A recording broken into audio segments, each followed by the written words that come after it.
vous avez, pour faire le transfert d'argent aux collectivités, vous avez l'ANAFIC, vous avez l'AFICON, et vous avez le FODEL, qui aussi avait dans toutes les préfectures minières des structures appelées les comités d'appui à la gestion des fonds FODEL. Toutes ces structures-là avaient des coûts de fonctionnement qui avoisinaient des dizaines de milliards. À notre prise de fonction, nous ne pouvons pas dire au peuple de Guinée que nous prenons la moralisation de la gestion des ressources publiques et continuer à fermer les yeux sur le gaspillage des ressources financières. C'est pourquoi nous avons pris la décision de supprimer l'ensemble de ces trois structures, que ce soit ANAFIC, AFICON et FODEL, et nous avons recréé une nouvelle forme de l'ANAFIC qui, de façon sobre, assurera la gestion des ressources des collectivités. Parce que ce que vous ne savez pas, oui, toutes ces structures-là prélèvent des pourcentages dans les fonds qu'ils reçoivent de l'État pour envoyer aux collectivités. Donc plus il y a beaucoup d'intermédiaires, plus c'est l'argent des collectivités qui est... le montant prélevé devient consistant. Donc, nous avons réuni l'ensemble de ces trois structures. Nous avons créé une autre forme de l'ANAFIC dans laquelle vous avez un département qui s'occupe de la gestion du Fonds national de développement local, un autre département qui s'occupe de la gestion du Fonds de développement des communes de Conakry, un autre département qui s'occupe de la gestion des fonds FODEL. L'ensemble des actifs et des passifs de l'AFICON ont été reversés à l'ANAFIC. Cela voudra dire quoi? Si quelqu'un devait à l'AFICON, il le rembourse à l'ANAFIC. Si l'ANAFIC devait à quelqu'un, et si l'AFICON devait à quelqu'un, l'ANAFIC rembourse aussi également ce montant. Et le personnel qui travaille au compte de l'AFICON, ils ont été payés intégralement des arrêts de salaire des mois qui n'étaient pas payés avant décembre 2021. Mais nous avons pris le soin également de les payer à chacun des travailleurs 3 mois de salaire pour les mois de janvier, février, mars, selon la législation guinéenne. Donc je me pose bien la question, la personne qui affirme que les gens ont été laissés pour compte, qu'est-ce qu'il appelle laissés pour compte?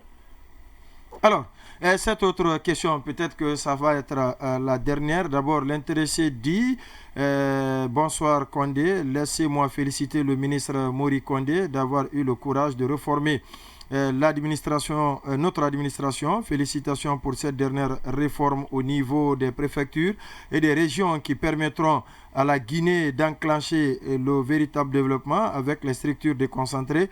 Ma question: le ministre a-t-il des projets pour créer de nouvelles entités administratives, c'est-à-dire les nouvelles préfectures au nouveau gouvernorat?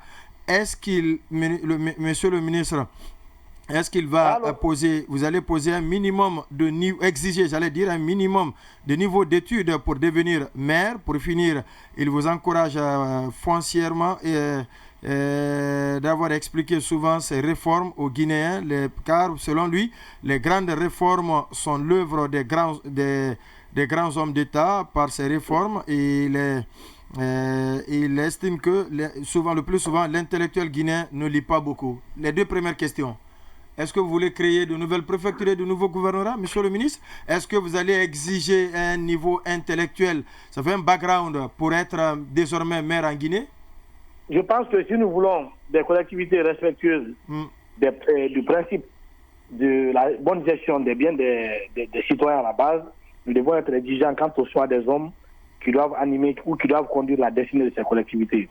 Au XXIe siècle, on ne peut plus quand même se permettre de donner la destinée d'une collectivité comme certains qui ne savent ni lire ni écrire. Ma position en tant que citoyen là-dessus est que le législateur, qui est le CNC actuellement, doit faire assez de rigueur dans l'élaboration des textes de loi en ce qui concerne l'élection à la tête de nos collectivités afin de pouvoir de ne plus permettre à quelqu'un qui ne sait ni lire écrire de se retrouver à la tête de nos conseils communaux. C'est ma position en tant que citoyen. C'est votre position? C'est ma position, oui. L'autre remarque, pourquoi monsieur le ministre attribue les prérogatives du ministère des Mines et de la Géologie à son département? Quelle prérogative? Peut-être dans cette loi liée à l'organisation des préfectures, il y a un pan qui dit que il y a un arrêté conjointement dans la gouvernance minière des différentes préfectures. Les nominations vont être faites concomitamment par un arrêté signé par le ministre de l'administration du territoire et celui des mines et de la géologie. C'est quel article qui le dit? Non, c'est par rapport à l'organisation administrative, surtout au niveau des représentations déconcentrées de l'État. Écoutez, je pense que c'est vraiment une méconnaissance. L'article 65, monsieur le ministre. Je pense que c'est une grave méconnaissance de la déconcentration dans le pays. Je vous rappelle que dans tous les pays, au niveau de toutes les préfectures, il y a une administration préfectorale qui est placée sous l'autorité du préfet. De monsieur le préfet. Ce que je rappelle ici, que beaucoup de personnes ignorent, les cadres d'un département ministériel ne relèvent pas des ministres à l'intérieur du pays. Tous les cadres dans une préfecture relèvent du préfet. Au niveau des régions, tous les cadres relèvent des gouverneurs de région et non des ministres sectoriels. Ces préfets et ces gouverneurs ne relèvent pas du ministre à la décentralisation, ils relèvent plutôt du chef de l'État et de l'ensemble des membres du gouvernement. Je pense que c'est des notions très basiques mais qui ne sont pas très connues en Guinée. Ceci dit, ce décret portant organisation, administration et fonctionnement de l'administration préfectorale à la base n'est pas un décret qui concerne le ministère de la décentralisation. Ça concerne le fonctionnement de l'administration au niveau préfectoral, donc tous les secteurs. Maintenant, quand tu prends le comité de concertation dans les localités minières, c'est une structure qui est à côté de M. le préfet, c'est un organe consultatif. Autour des préfets et des gouverneurs, il y a plusieurs structures qu'on appelle les organes consultatifs. Ces organes consultatifs-là sont régis par un certain nombre de points.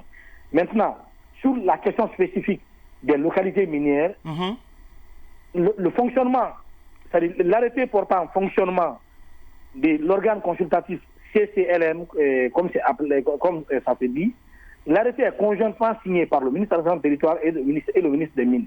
Et ça, c'est quelque chose qui est basique. C'est dans tous les pays, c'est comme ça que ça se passe. C'est comme si on essayait de mettre en place un organe consultatif sur les questions d'électricité à la base. Toutes les questions qui se rapportent aux citoyens à la base, aux collectivités à la base, le ministre sectoriel en question prend cette décision avec le ministre de la Territoire et de la Décentralisation qui assure la tutelle sur les administrations déconcentrées et le contrôle de l'égalité sur les administrations décentralisées, qui est les communes urbaines et les communes rurales. Mais je pense que c'est une méconnaissance du principe de fonctionnement de nos services au niveau déconcentré. Bonsoir, M. Condé, c'est Koulibaly, le démocrate. Je mets chapeau au ministre pour sa brillante intervention. Ma question est de savoir qui prendra en charge des cadres qui seront recrutés dans les communes qui n'ont pas de ressources internes permettant de se prendre en charge. Je pense que j'ai déjà répondu à cette question. Oui, mais certainement, il vient de prendre le train en marche. Juste en 30 secondes pour lui. S'il dispose de ressources ou pas, il y a un système de prélocation qui nous permet de payer à toutes les collectivités du pays le minimum. La base initiale, c'est d'1 milliard que toutes les collectivités reçoivent. Donc, il n'y a pas de problème par rapport à la prise en charge. Aucune collectivité ne sera sévrée. Mori Condé, ministre de l'administration du territoire et de la décentralisation. Merci pour cette seconde fois d'être passé dans l'émission On refait le monde. Et très bonne soirée. Merci.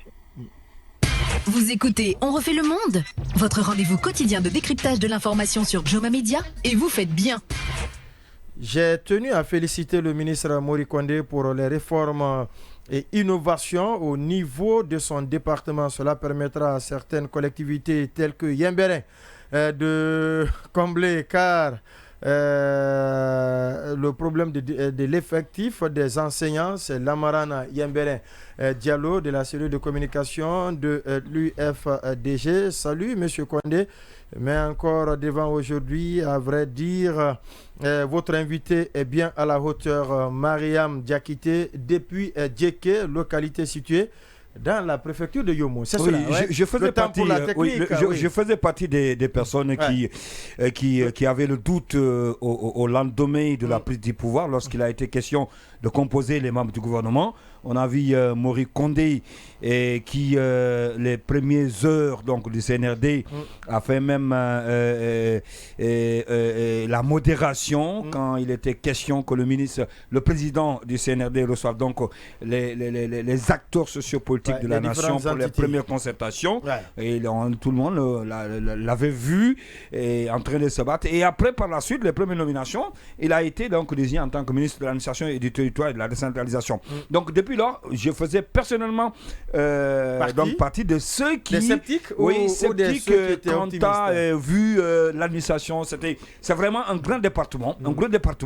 Mais force est de reconnaître qu'au fil du temps, aujourd'hui, personnellement, moi qui doutais, je suis séduit. Et à l'entendre même tout à l'heure parler de collectivité, je vois qu'il y a une certaine maîtrise et au fil du temps, vraiment... Donc, chapeau pour le ministre Mori Kondé. Aujourd'hui, ce n'est pas Habib Marwan Kamara qui fait la télé. Non, c'est bien le sceptique qui devient convaincu. Quand c'est bien, quand c'est bon, là. On va changer de sujet à présent. On va s'intéresser au concours de beauté qu'on appelle couramment élection Miss, puisque c'est désormais la structure CAPAF qui va organiser cette compétition. Mais on nous fait comprendre que si ce n'est pas l'ancienne structure dirigée par Joanna Barry qui va organiser, les futurs lauréates ne vont pas compétir au compte des élections Miss, non seulement de la CEDEAO et à l'international. Pour quelles raisons et comment tout cela peut être possible? Monsieur Thierry Kofi est déjà en ligne. Il est le secrétaire exécutif du comité